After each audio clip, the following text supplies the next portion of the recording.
Please hold on to your families tight. Please be safe. Don't give up hope. We're gonna get through this. I promise. God bless you. What's up, everybody? Welcome back to another episode of HonesTEA with your boy John. I missed you guys. I'm gonna make sure that every Wednesday you get an episode. Without any further introduction, we got so much stuff to talk about, you guys. Let's get right into these topics. So special shout out to Beyonce, you guys. Disney did a Disney book sing-along where they had certain artists come and like sing songs from their classic movies. But I'm shouting out Beyonce because she made a special appearance because she wasn't on the list to do any songs, but of course she was a surprise, and I'm telling you, she blew me away. Beyonce is just so beautiful. She's so flawless. Her voice is amazing. And the way that she told us to take care and that we're going to get through this, I felt that. I mean, not that I didn't have any hope about the coronavirus or anything like that, but just hearing it from Beyonce just made it so much official. If that makes sense. It makes perfect sense. Beyonce did her thing. She did When You Wish Upon a Star, which is one of my favorite Disney songs because it's off of Pinocchio and it was really good. I do want to talk about Ariana Grande's performance. The thing with Ariana Grande is that her voice is beautiful. She did I Won't Say I'm in Love, which is another favorite of mine, on Hercules. Hercules is one of my favorite Disney movies. Like, I will watch that every day. She did good, but it was just missing some soul. She wasn't delivering it. It just needed some soul. And some seasoning, because she has seasoning, but bitch, I needed some soul. It is what it is, because Ariana Grande is still a good singer, so don't get me wrong. But it was definitely missing some soul. But other than that, Beyonce did her thing. So the coronavirus is still a pandemic going on right now, but Trump decided to give us a check. I only have one thing to say to Donald Trump. Thank you. Thank you. And to show my appreciation for this little money that you gave me, come November, I'm voting your ass the fuck out. I can't do another 4 years with you, okay? Remember to stay safe, practice social distancing. It's getting to the point where certain businesses that are essential, they won't let you shop or anything like that unless you got on a mask or you got some gloves on. No glove, no love. Put on your gloves. Put on your mask, because you just never know what's getting in the air. We already got all this pollution and all the stuff like that going on in the air, cigarette smoke, all of that. You know what I'm saying? So just imagine somebody just to be like, and that shit just go. Take that into consideration. Once the quarantine has been lifted, don't go back to sneezing and digging in your ass and not washing your hands and stuff like that. No, bitch.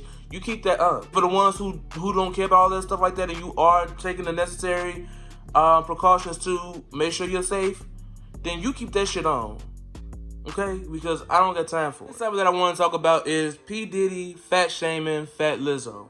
P. Diddy decided to go on Instagram Live. He had a whole bunch of people come on his live, say hey or do something or just talk. He invited Lizzo onto the live and everybody was turning up. It's a Sunday. We still listening to gangster rap and motherfuck this and motherfuck that. Like, they going off. And Lizzo, she started, doing what she do best, which was shaking her ass. P. Diddy was just like, whoa, no, we ain't doing that. This is Sunday. Knowing damn well we already playing trap music in the background. Like, oh, I'm so sorry. Like, I ain't mean to. And he went click. 30 minutes later, Drea decides to get on his live. And they were still listening to the same trap music, turning up or whatever. And then Drea started twerking. And here come P. Diddy. Oh. Social media let this man have it. That really was fat shaming. You just don't like Lizzo shaking her ass, then you just say that. You know what I'm saying? If it ain't for you, it ain't for you. But don't cut her off just for you to get somebody else on your live that's skinnier to start shaking their ass. I kind of felt bad for Fat Lizzo because at the end of the day, like, she really did get fat shamed that time. The other time, they just saying that you look bad, which most times she be looking bad. You definitely need to apologize if you haven't apologized already. It was just bogus. You know that Lizzo be twerking and shaking her ass while she playing her flute. That's just like you saying, oh, I'm finna get on live with a stripper. What do you expect? That was definitely fat shaming at its best. I feel bad for Lizzo, but whatever, because it's P. Diddy, so I wouldn't be shaking my ass for him. Maybe I would, because he rich, but I don't shake my ass anyway.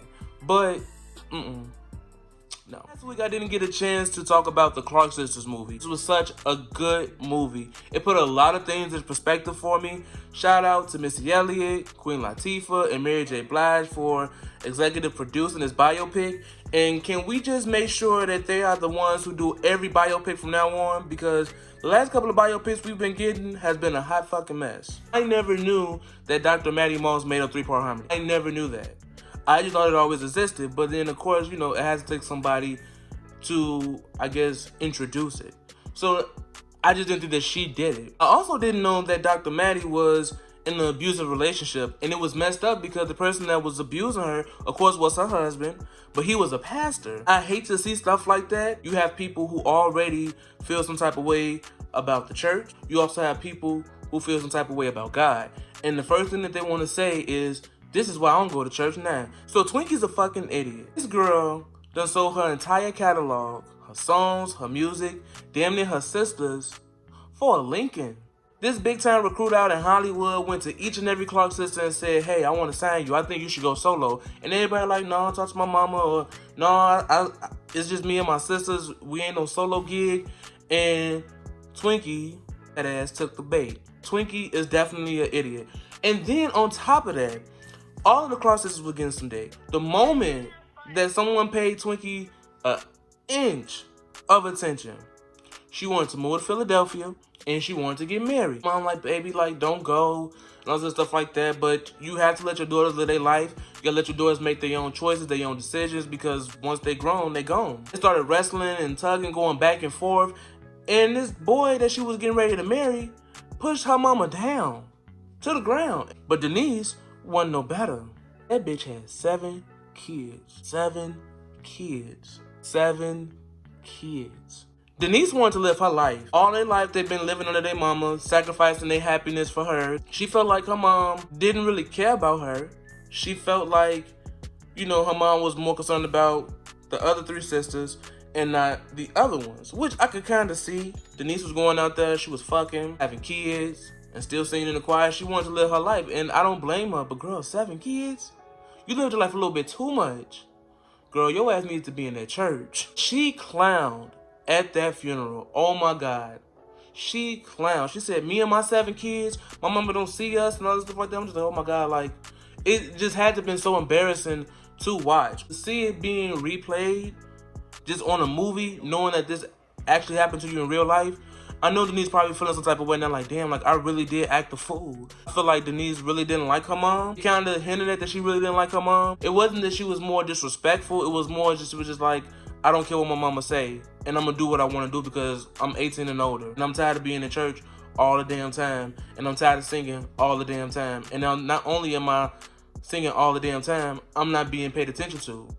I need my mom, and you over here being my manager. She sheltered the hell out them girls. That's why they were always under their mama. That's why when they got a chance to live their life like Denise wanted to, she lived her life 7,000 times because she had 7,000 goddamn kids. You have to see it. It's on Lifetime. I'm pretty sure if you guys have any type of on-demand streaming service, it is there.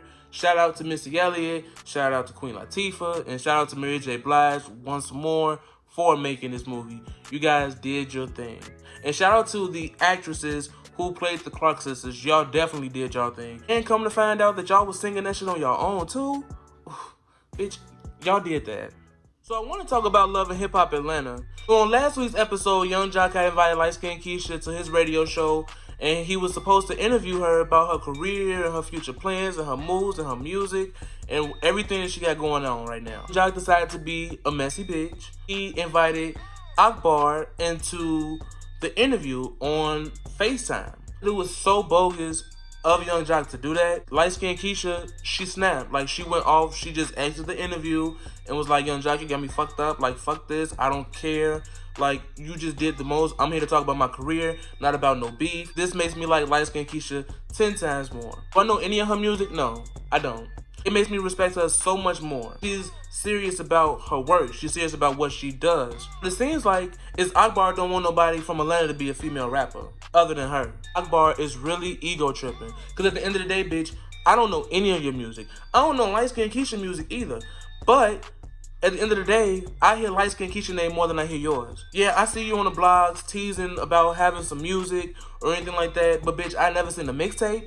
I never actually heard a full song. And the only thing that I know from you is that you Candy cousin and she paid for your apartment. And you really need to humble yourself because you're not the queen of Atlanta because bitch, you ain't got no hits. And if you do got some hits, I never heard of it. I'm sorry, y'all. I just really be coming up with bars. Light skin Keisha, all I gotta say, baby girl, is you keep doing your thing because this makes me take you more serious as an artist. Are you my type of music artist that I want to listen to? Maybe. No, not really, but I respect you. So now I want to talk about Mama D doing the absolute most. We all know that Mama D does the most when it comes down to reading somebody. She gotta have some type of prop. Mama D just always going above and beyond to get her point across. And most of the time, it's super shady, it's ignorant, and it's rude. But this bitch took it too far last week. The Bambi is now married to Scrappy.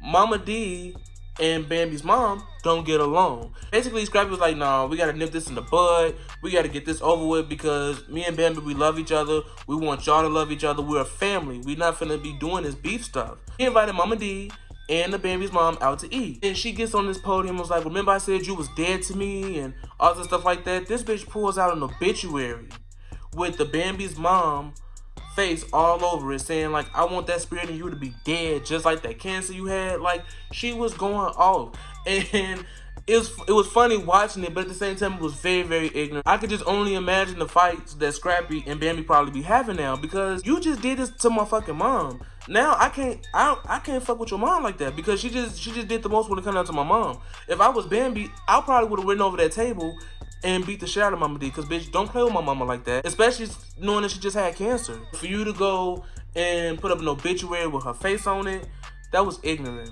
That was way out of line. I would have told Scrappy, bitch, you better get your motherfucking mama because she got me fucked up. Either you light a fire in her ass or I'm gonna light a fire in both of y'all ass. Don't play with me. You definitely owe the Bambi's mom an apology. And then you owe the Bambi an apology. Now I want to talk about RuPaul's Drag Race. Didn't I tell Bitter Britta that bitch would be gone next week? Shout out to me and my prediction because I was right. Which I knew that I was going to be because Britta was letting the competition get the best of her. And I also want to talk about Jen because I thought that she was going to win the challenge that week. And they gave it to Gigi Good. She snapped on her Madonna Rusical. She snapped on the 1,000 Michelles. And it's bogus because she always talked about that she never been in the top or the bottom, and so she wanted to get a critique. Everybody was giving her compliments and like, oh my god, you snapped that voice, the Madonna, this, the 1,000 Michelle, like you snapped, you did all of this. And then they gave it to Gigi Good. And then the following week, she went home. You weren't ready for it. You let Widow get the best of you because you knew that he liked Shaka Khan, and Shaka Khan was the guest judge that week. You knew that he loved her and that he couldn't let her down, and you did the most with your lip sync. Yes, y'all was lip syncing to Shaka Khan, and you know that Widow was gonna snap, but you could have snapped too. I think you were doing good at first, and then you just started doing the most. Drag Race was really, really good both weeks. And shout out to Heidi because she won last week's challenge. So shout out to her because I know she is gonna make it. I don't think she's gonna win the competition, but she definitely snapped on her looks. She definitely snapped on her infomercial where she's selling her product. She did her thing. I really didn't think Heidi was going to make it that far, but I just knew based off her personality alone that she was just going to be good. Shout out to her. Shout out to Jada SSR because she snapped this week too. I thought her infomercial was really, really good too. I also thought that her look on the runway was good too. I thought she was going to win it, but I'm glad that Heidi won. But I also have to say this, Jada, bitch. I need for you to win some type of challenge. I need you to win this challenge. I need you to win this season. Okay? Now I want to talk about the Real Housewives of Atlanta. I kind of want to say this season wasn't the best season, but it had some good highs and it had some good lows. Last week's episode, I said that Todd was kind of jealous of Candy. I still stick by that. I feel like it's more of a sexist thing because let it be Todd, the one that's always constantly working and booking gigs and everything like that. And the moment that Candy say come home, he'll be like, well, babe, you know I gotta work. That's how niggas be all the time. I do think that Candy do need to learn how to spend time and learn how to balance a work life, a social life, and family time. Because at the end of the day, everybody needs their mom. And that's period. I'm 31 years old, and I still need my mom. As far as the season finale goes, it wasn't that good. But Nene made a lot of good points. We all seen over the summer where Kenya had this interview with TMZ and she basically called Nene a bully. Nene and Portia was sitting down on the couch and they were talking. She was just like, I'm a bully? No, bitch. Kenya's the bully. Kenya done bullied you. Kenya done bullied Kim Fields. Kenya was messing around with Phaedra's husband. Like, she was just doing the most. Like, picking. I think the reason why Kenya is a bully is because she got all of these cameras. She got all of these security around. So that way she can do all that she want to do. She can talk all her shit, say whatever she want to say, get in people's face, and then walk away because she knows that security is going to back her up or get them away from her. That's some scary ass bullying, bitch. I don't really care for Kenya this season. I do like Kenya because she funny and she shady and she messy, but this season, like, she was just doing the most. For you to continually say that Nene didn't have a storyline, bitch, you definitely gave her one because you was beefing with her while your marriage was all fucked up. The entire cast keeps saying that Nene didn't have no storyline, but even now, y'all giving her a storyline for next season, so y'all just building her checks up. At this point, y'all giving all this attention to Nene for somebody who ain't got no storyline. Y'all definitely giving her one. If y'all see her with a storyline next year, just know that y'all gave it to her. I guess Nene says thank you, and in return, you say you're welcome. In the season finale, Kandi was introducing the world to Blaze. She had a baby shower, and that baby shower was low-key lit. But Mama Joyce didn't show up because of Todd. I don't care for Mama Joyce. She acted as if Kandi is just the richest person in the world, the smartest, a genius, like all that in a bag of chips. Now, I love me some Kandi, but Kandi is not all that. The bitch can definitely write. She definitely can write. She can sing a little bit. Kandi is talented, especially when it comes down to writing. That's her gift, writing. Not everybody that come across Kandi wants to use her, but Mama Joyce just so happens to believe that everybody is out for Kandi money. You are too. You definitely out for Kandi money, and you feel like you're entitled to it because that's your daughter. And the fact that you were mad at Todd, you didn't even want to show up to the baby shower, that was disrespectful to Kandi. Like, fuck Todd at this point, because we all know you never liked Todd. Kandi is having her second child, her second miracle baby, like Kenya said, and you didn't show up because Todd didn't come speak to you and say, hey. Why does it even matter that Todd speak to you? You don't even like him. You don't even fuck with him. So, like, why is that such a big deal? Todd was just like, man, like, I'm not finna do this right now. You know what I'm saying? Like, your mama say fucked up shit to me all the time, and here you are, you still taking up for her. Like, I get this your mom, but she's wrong most of the time. And that's the thing that irritates me about Kandi is because Mama Joyce can go rob a bank, and the first thing that Kandi do is, well, why y'all arrest my mama? It's my mama. Like, bitch, hold up. Your mama just robbed the bank. Or, hey, your mama is constantly disrespecting your husband, and all you do is, you know what I'm saying? Like, all other unnecessary laughing and stuff like that, making it seem like it's okay for your mama to disrespect your husband. That's totally out of line. So, my thing is, Kandi, is when are you gonna stand up to your mom? When you gonna let your mom know, like, mom, like, that's disrespectful? Because there's been times where you call yourself doing it, you're like, you know that wasn't right. No, it's like, mom, stop doing that shit. Period. That's how you handle it. You don't have to be disrespectful when you're checking your mom, but at the same time, you can let her know, like, no, that's not cool. Like, don't do that shit. You know what I'm saying? Because now I'm getting irritated because you constantly keep doing it. I can just only imagine how many good people done came and went in your life because you didn't want to stand up to your mom. Or how you could have really met your future husband that got everything that you want plus more and can actually match your hustle, but you couldn't stand up to your mom, and now that man gone and living his best life with somebody else other than you. Kandi, you're not all of that. You hear that, Mama Joyce? Your daughter is not all of that. Because if she was, she wouldn't be on the Housewives. If she was, she'd be doing what she really want to do, which is make music and acting. Which she is acting on the Chi right now. So, shout out to her for that. To be honest, I'm only going to watch the Chi because I want to see Kandi titties. I want to see the sex scene. I want to see some dungeon in that sex scene, okay? That's what I want to see. But other than that, you guys, the season finale wasn't good. It was pretty boring. We just got to do a lot better next season, you guys. If you guys know me outside of HonesTEA, gotta stop with these bars, y'all. But no, seriously, if you know me outside of HonesTEA, you know one thing that I love is my God, of course, my mom, my husband, my sister, my family, everybody. I'm a loving person. And so, me being married, one of the things that I always wanted was a family. Being gay, I know that I could never really have a child of my own because, for one, bitch, surrogates do not grow on trees. And two, you know, it's just a lot of money. I always wanted a child that I can call my own, whether it be somebody else's or whether it's through adoption. I'm fortunate enough and blessed enough that I am now doing foster care. I love it because I always wanted a family, I always wanted to start a family. And so it means everything to me that I'm having a family with the person that I truly love and that we both want the same thing. It means a lot to me.